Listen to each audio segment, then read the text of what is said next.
Telugu film ఇండస్ట్రీలో percentage panchayat కొనసాగుతోంది. Percentage విషయంలో తగ్గేదిలే అంటున్న తెలంగాణ ఎగ్జిబిటర్స్ ఇవాళ జరిగిన అసోసియేషన్ సమావేశంలో కీలక నిర్ణయం తీసుకున్నారు. ఎన్నిసార్లు చెప్పినా నిర్మాతలు పట్టించుకోవడం లేదన్న ఎగ్జిబిటర్స్ ఇక ఎంత మాత్రం ఓపిక పట్టబోమన్నారు.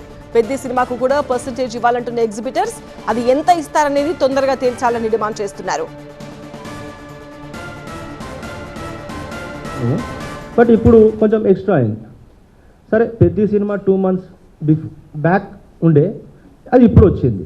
సరే ఓకే రైట్, అందరు పెద్ద మనుషులు అంటారు కదా ఏం సంగతి ఇట్లా మరి అని, సరే పెద్దని ఇడిసేద్దాము అందరం వేసుకుందాం. కానీ వీళ్ళు ఏం క్లారిటీ ఇస్తలేరు మాకు. ఇది నా వాయిస్ కాదు, ఇది టోటల్ తెలంగాణ ఎగ్జిబిటర్స్ అందరి దిక్కే నేను మాట్లాడుతున్నా as a general secretary of chamber. వాళ్ళు ఇప్పుడు ఏమంటారు అంటే, సార్ వీళ్ళు క్లారిటీ ఇస్తలేరు సార్, మళ్ళీ ఇదే పెద్ద తర్వాత మళ్ళీ టైం అడుగుతున్నారు 3 months, పెద్ద సినిమా ఎప్పుడు వస్తే అప్పుడు దానికన్నా బిఫోర్ చేస్తాము అని అంటారు.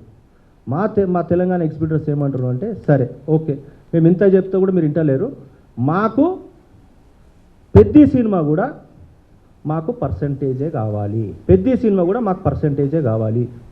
అది 10% ఇస్తారా, 15% ఇస్తారా, 20% ఇస్తారా, అది కూర్చొని మాట్లాడదాం. అది మా డిసిషన్. మా తెలంగాణ ఛాంబర్ దిక్కెళ్ళి అందరి దిక్కెళ్ళి మేము మాట్లాడుతున్నాం. నిర్మాతల తీరుపై తీవ్ర అసంతృప్తి వ్యక్తం చేసిన ఎగ్జిబిటర్స్ పర్సంటేజ్ పై నిర్ణయాన్ని వాయిదా వేయడం సరికాదన్నారు. కావాలని డిలే చేస్తున్నారని ఆగ్రహం వ్యక్తం చేశారు. ఇప్పుడు ఆయుధం తమ చేతిలో ఉందని దాన్ని వదిలేస్తే మళ్లీ అవకాశం రాదని తెలంగాణ ఎగ్జిబిటర్స్ అభిప్రాయపడుతున్నారు. అందుకే ఏదో ఒకటి డిసైడ్ చేయాలని నిర్మాతలకు సూచించారు. ఇది కేవలం పెద్ద సినిమా సమస్య కాదంటున్న ఎగ్జిబిటర్స్ అవకాశం ఇస్తే చిరంజీవిని కలిసి తమ సమస్యలు చెప్పుకుంటామన్నారు.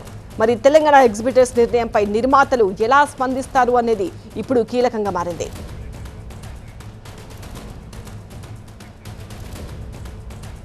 ప్రతినిధి లక్ష్మీనారాయణతో మాట్లాడదాం. లక్ష్మీనారాయణ, ఇప్పుడు తెలంగాణ ఎగ్జిబిటర్స్ తీసుకోబోతున్న నిర్ణయంపై నిర్మాతలు ఎలా స్పందిస్తారు? ఇప్పటికైనా ఈ పర్సంటేజ్ వివాదం అనేది ఒక కొలిక్ వస్తుంది అనుకోవచ్చా?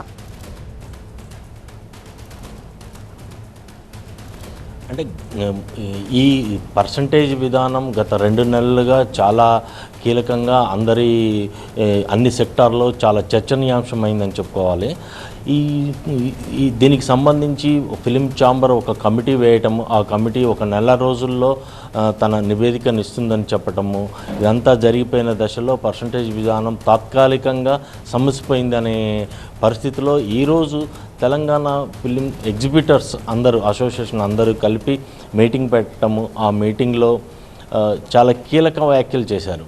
అంటే ఇప్పటి వరకు కమిటీలో మాకు 2 దఫాలుగా మీటింగ్ జరిగింది. 2 దఫాల్లో మొదటిసారి జరిగినప్పుడు ఒక 3 వారాల్లో దీనికి సంబంధించిన ఒక రూట్ మ్యాప్ను క్లియర్ చేసుకొని ఒక పర్సంటేజ్ని సెట్ చేసుకుందామన్నారు.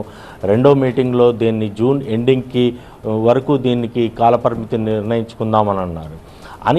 అలా చెప్పడంతో ఈ నిర్మాతలు చెప్పిన వ్యాఖ్యలకి ఈ ఎగ్జిబిటర్స్ బాగా హర్ట్ అయ్యి ఎగ్జిబిటర్స్ అసోసియేషన్ అంతా మీటింగ్ పెట్టుకున్నారు ఈరోజు.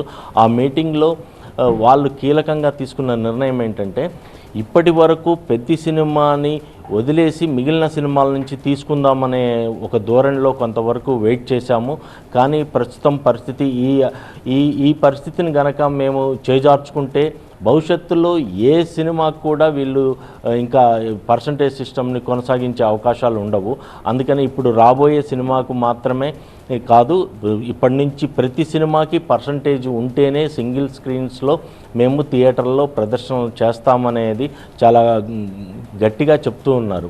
అంటే ఇలా చెప్పటం వల్ల పెద్ద సినిమాకి కూడా వీళ్ళకి పర్సంటేజ్ రావాలి అనటం వల్ల కనీసం పెద్ద సినిమా రిలీజ్ అయ్యే టైంకి ఫిలిం ఛాంబర్లో వీళ్ళకి అధికారికంగా ఇంత పర్సంటేజ్ ఇస్తాము ఫ్యూచర్లో అనేది అధికారికంగా ఒక నోటు ఇస్తే తప్ప మేము వెనక్కి తగ్గే పరిస్థితి లేదంటూ ఇటు ఎగ్జిబిటర్స్ చెప్తూ ఉన్నారు.